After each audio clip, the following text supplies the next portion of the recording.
on the stand. She might have a lawsuit too. Singer Dawn Richard testifies that Diddy Combs hit Cassie Ventura with a skillet full of... You got to go back to the drugs and the alcohol, man. The drugs and alcohol, man. And those things will make you do strange things. What does it take to silence the entire courtroom? Dawn Richard's evidence accomplished just that, causing the environment to become tense and electrifying as he disclosed startling allegations of abuse that Cassie reportedly endured at Diddy's hands. Everyone in attendance was in complete shock at the horrific details. The public's perception has been completely upended by these revelations, which have shown a dark and extremely unsettling side to a narrative that everyone believed to be well known. Next wrapped up her testimony today after 4 grueling days on the stand. The defense hit her hard during cross-examination, asking her about a stint in rehab for PTSD, a rape allegation, and asking her to read explicit text messages from over the past 15 years. Richard accused Combs sexual harassment, gender discrimination, and a hostile work environment by being exposed to sex trafficking and sex. She also alleged that she was a victim of false imprisonment.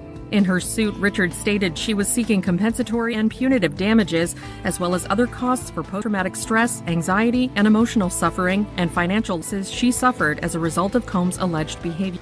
Combs has denied her allegations. His lawyer told E! News in September, Mr. Combs is shocked and disappointed by this lawsuit. Richard's testimony in Combs' ongoing trial comes 8 months after she accused the rapper in a lawsuit of subjecting her to years of inhumane working conditions, which included groping, assault, and false imprisonment. The lawsuit, filed in September, obtained E! News, stated, Mr. Combs frequently held meetings with Ms. Richard wearing only his underwear, despite Ms. Richard's protests and repeated requests for him to put on clothing. In her filing, the 41-year-old also alleged Combs ordered her to strip down to her underwear, made demeaning remarks about her body, and entered her dressing room unannounced. She was unclothed and touched her without her permission, under the guise of showing the stylist what to do. As soon as Dawn Richard mounted the stand, the courtroom plunged into a tight quiet. Dawn wasn't just another voice in the industry. She was also well known as a former member of Diddy Kane, the girl group Diddy directed. She was an insider who had direct knowledge of Diddy's inner workings. And when she started talking, her words did more than draw attention. They transformed the space. Many assumed she might give evasive commentary about the entertainment industry or share anecdotes from her time in the spotlight. Dawn's revelation, however, was much more disturbing. Everyone was in disbelief when she testified about Cassie's alleged abuse. It was eerie as well as educational. Her relationship with Diddy and Cassie was personal rather than business or remote. Diddy and she had collaborated extensively, and she had seen Cassie in moments that few others had. In the realm of music and celebrity, Cassie and Diddy's relationship had always been glamorous and picture-perfect. However, Dawn's story revealed that her account offered a troubling picture of what might have been going on behind closed doors, a setting where fear, manipulation, and rage were the norm. She described times when Diddy reportedly lost his temper and caused such a dangerous environment that everyone in his vicinity had to be extremely cautious. She claims that Cassie was not just impacted, but also singled out and endured severe emotional and psychological harm. Furthermore, this was not rumors. Dawn clarified that she wasn't reiterating gossip. She spoke from her experience. The courtroom was frozen in one spot by Dawn's memory of an altercation in which Diddy's verbal abuse was so severe that Cassie physically backed away, not merely out of fear, but also out of emotional fatigue. The shouting wasn't the only thing carrying weight. Cassie felt powerless because to the control, manipulation, and deceptive strategies. Dawn claimed to have known at that very time that Cassie was trapped, not merely stuck, living in the shadow of another person's authority with no clear way out. Not only was the information in her testimony strong, but so was the manner in which she presented it. Her tone was one of calm rage mixed with pain, as if she had been suppressing the truth for years and was finally expressing it. The impact of her statements was immediately observed by legal specialists. Her story was firsthand, detailed, and emotionally based, and it was unquestionably credible, especially from someone who seemed to have nothing to gain. All eyes turned to Diddy as she spoke. His response was characterized by reporters as he shifted uneasily, whispered to his counsel, and lost his cool as the ramifications of her testimony became clear. The moment that hit the deepest chord then arrived. Dawn stated that she thought Cassie was just trying to live her life. Like a razor, Those 5 words sliced through the courtroom. She witnessed, and she's saying that she witnessed a gangbang, which actually we know it as called a train. And she worked on the album, The Train to Paris. Like I heard one of the YouTube, it could be Tistel, say that we didn't know what the train to Paris meant. But now we know that the train to Paris was a train in Scotland. It wasn't a train in Paris, it was a train in Scotland. I have a witness doing something is when 2 guys and 2 girls would go in the room. And that was just regular. And however they did it, whatever they did, that was their business. But he gotten bold enough, whereas that he would do that in front of Dawn and other people at a poolside in Scotland. You sure it was Scotland, man? Diddy alum Don Richard, who began working with Sean Diddy Combs competing on his show Making the Band in 2004, took the stand after Cassie wrapped her testimony May 16th. Richard joined Combs' group Diddy Dirty Money after Diddy Kane disbanded. While on the stand, she told jurors that she saw Combs hit Ventura with a skillet of eggs at his Los Angeles home in 2009. Richard testified per NBC News. He came downstairs asking where his phone was and threw her to the ground. He attempted to kick her. She fell to the ground and went into the fetal position, literally trying to hide her head. In addition to striking Ventura with the skillet, Richard said Combs put his arm around the singer's neck and took her upstairs before she heard glass breaking. Rick added, "I was scared for her. I was scared to do." They captured Cassie's statements, not merely repeated them. They exposed an unavoidable pattern of emotional misery, fear, and control. All of a sudden, this had nothing to do with isolated events or celebrity scandals. It evolved into a tale of perseverance, suffering, and survival that was far more relatable. Dawn's evidence did more than bolster the prosecution's case. It changed the trial's overall tone. It put into question the meticulously maintained portrayal of a strong mogul who had always dominated the story. Her remarks continued to reverberate days later. They were a call to go more and consider what truly occurs behind the scenes of celebrity and fortune, not only a legal tactic. Furthermore, this trial is far from over because more witnesses, people who also lived in that world, are anticipated to testify. He stopped the way that she was working and how she worked by the fact that he would change, like you just said. What she would do, bro, he would turn off her mic and don't let her sing songs, or don't let her do certain things, a part of the band. When he do her sexual advancements, I don't know about that, brother. All I can say is that, all of it sounds like using his power. He's using power to get at people that works for him. And you do that, when they bring you to court, 9 times out of 10, you're gonna lose. They can prove it. One text message, Cassie writes, "I'm lost without you." We know now that she called her Cece for Cassie Combs. We know now that she wanted to have a child with him. Jurors also heard an audio recording where Cassie could be heard threatening to kill Diddy associate, who had video of one of her freaks with Diddy. The jurors were shocked. I saw the eyebrows raised. Cassie was asked about receiving a FaceTime from her now husband while she was having sex with Diddy. I think they're trying to use what they can, again, to discredit. It was already tight in the courtroom. However, when a new piece of evidence, an audio tape that included Cassie, was presented, everything changed. The atmosphere changed suddenly. The audience went quiet as soon as her voice came over the speakers. Even the jurors were clearly shocked by what transpired next. A candid, intense conversation between Cassie and a close friend of Diddy was caught on film. Her voice was a torrent of passion, shaking with anger and desperation.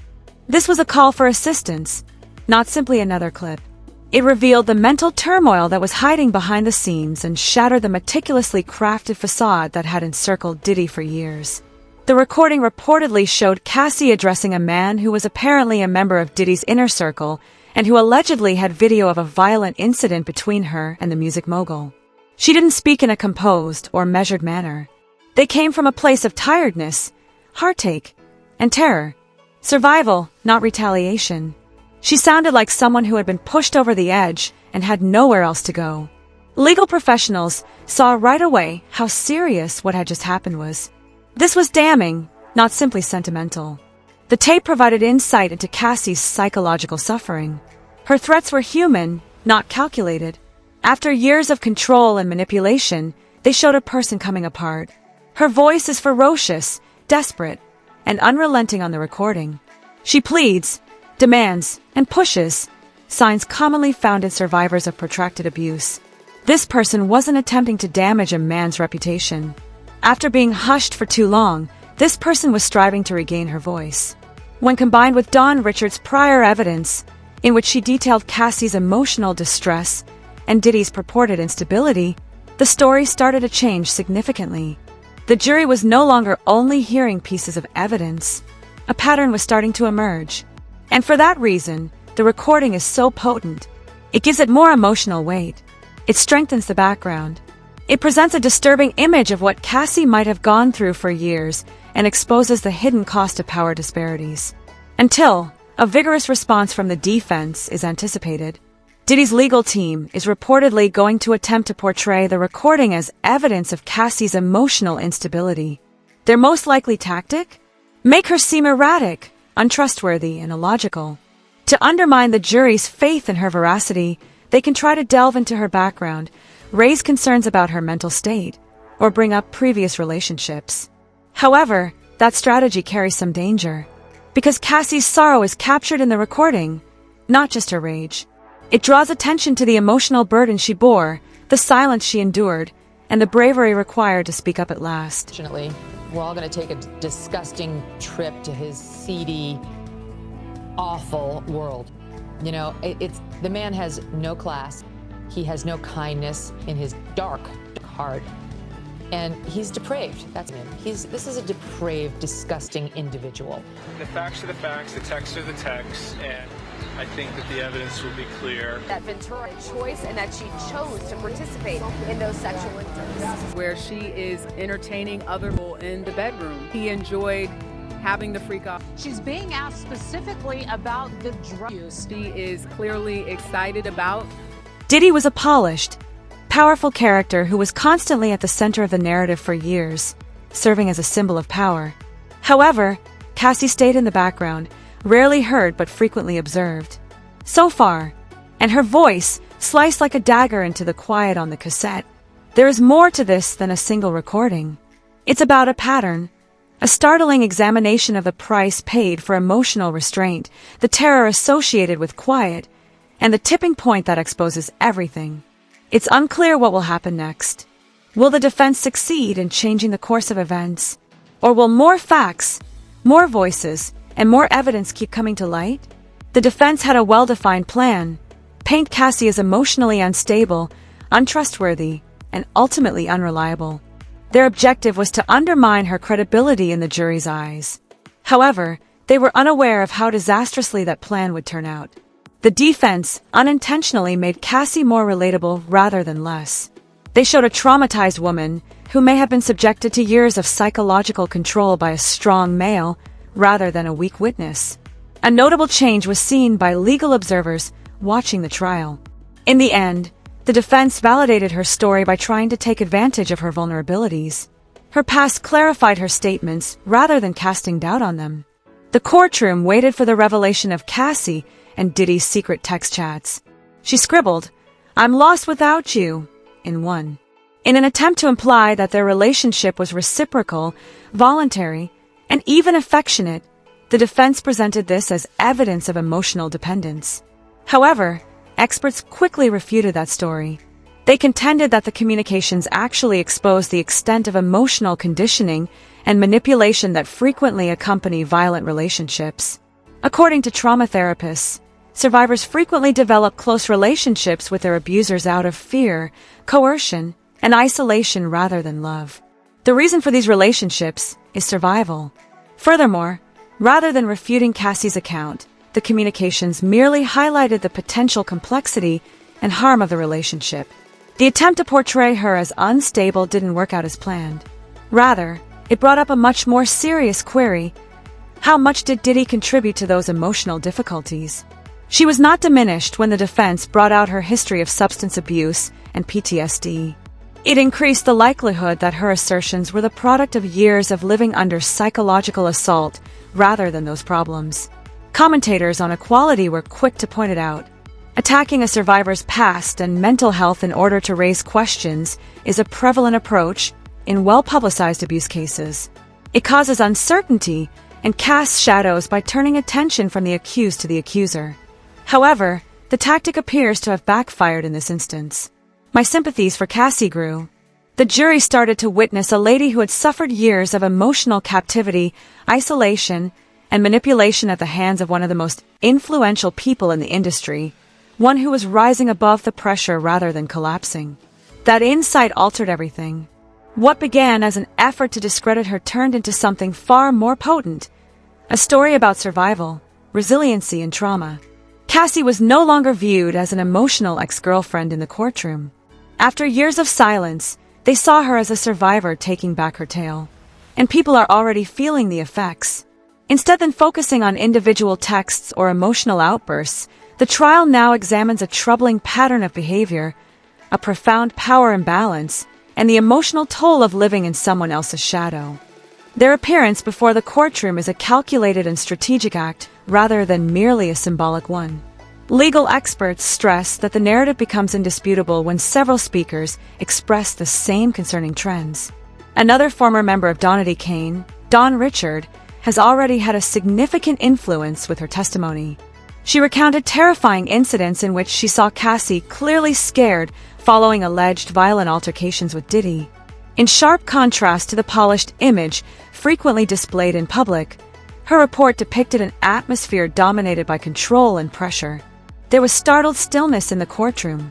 The focus now shifts to Aubrey O'Day. Her history of speaking out makes her testimony particularly noteworthy. She has spoken out in interviews over the years regarding the allegedly deceptive and emotionally charged environment that Diddy created. Even though she hasn't previously accused him of abuse outright, her statements now carry a lot of weight because of her constant honesty. Not only will it help the prosecution if she validates the patterns Cassie and Dawn have described, but it may also reinforce the perception of a long-standing culture of fear that permeated professional relationships in addition to interpersonal ones. Former workers who were close to Diddy and observed the private moments that the world never saw are also coming up. Their testimonies add to the picture, regardless of whether they were told to be silent or were direct witnesses.